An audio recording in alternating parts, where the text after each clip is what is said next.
I'm Dr. Sushma Pathak. I work here as product manager in equipment side at Portea, Bangalore, and I take care of different product lines including cardiac monitoring devices, cardiac monitors, then geriatric and mobility care, orthopedic care, and mother and baby care section.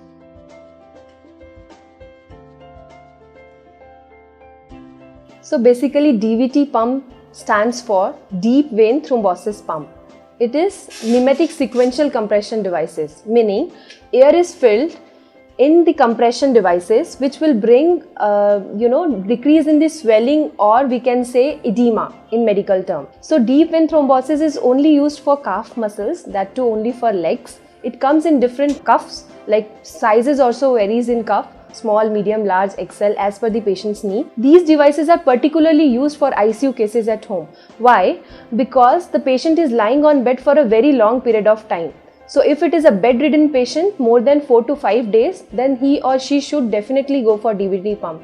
It increases the venous thrombosis pressure of the blood, so it helps in preventing the blood clot. So there is no issues to the patient in the blood circulation.